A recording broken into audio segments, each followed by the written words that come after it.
तो आइए आज हम सुनते हैं आचार्य चतुर्सेन शास्त्री द्वारा लिखा हुआ उपन्यास सोमनाथ मेरे यानी मुकुल भारद्वाज की आवाज में।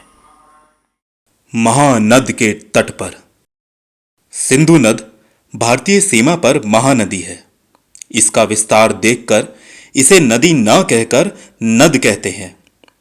ये नद पर्वतेश्वर हिमालय के अंचल से निकलकर अरब समुद्र में गिरता है।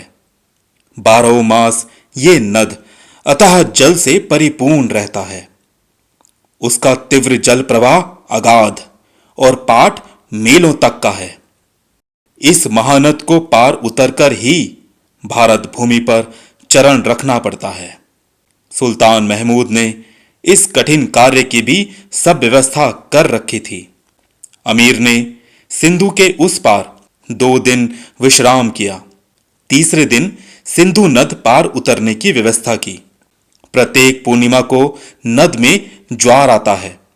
तब नद का जल ऊपर खारा और नीचे मीठा होता है।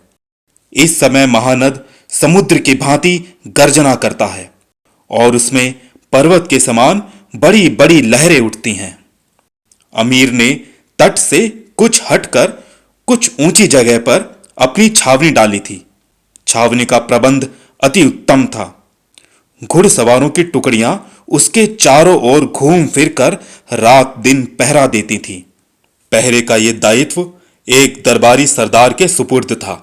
बीच में अमीर का लाल रंग का तंबू था, जिसे चारों ओर कनातों से घेर दिया गया था। तीसरे दिन भोर होते ही नद पार करने की हलचल प्रारंभ हो गई। कछुए और बेड़े नद में डाल दिए गए। बोझा ढोने वाले ऊंट और भारवाही पलटन पार उतरने लगी। घोड़ों पर, मशकों पर, बेड़ों पर, नावों पर साहसिक योद्धा तैर तैर कर पार उतरने लगे। दिन भर नदी पार करने का क्रम चलता रहा।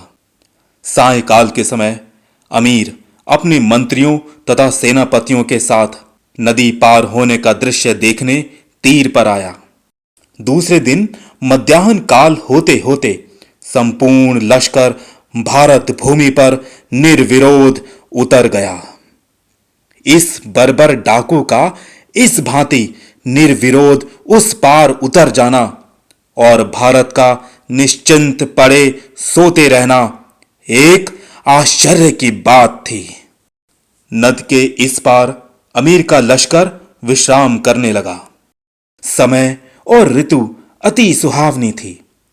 वन में हरिण, मोर और दूसरे सहज शिकार बहुत थे। सुल्तान के सरदारों ने अमीर से शिकार की आज्ञा चाही।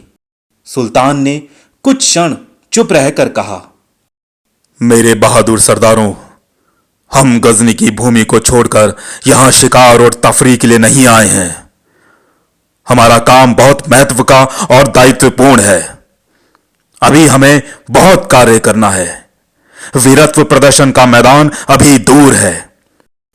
इस बार हमें विकट मरुस्थली को चीरकर सोमनाथ की ईंट से ईंट बजानी है। दुश्मन का शिकार ही हमारा सच्चा शिकार है।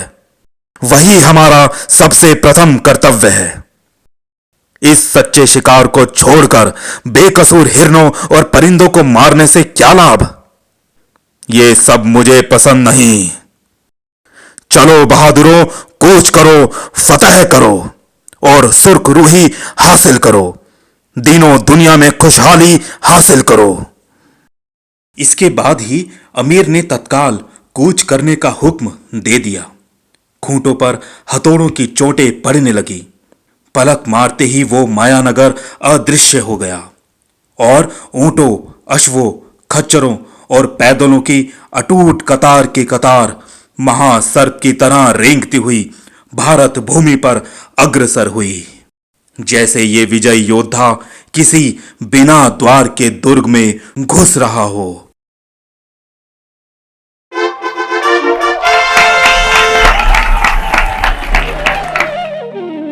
तो श्रोताओं, आप सुन रहे थे आचार्य चतुर्सेन शास्त्री द्वारा लिखा हुआ उपन्यास सोमनाथ। सोमनाथ का भाग 22 महानद के तट पर। धन्यवाद।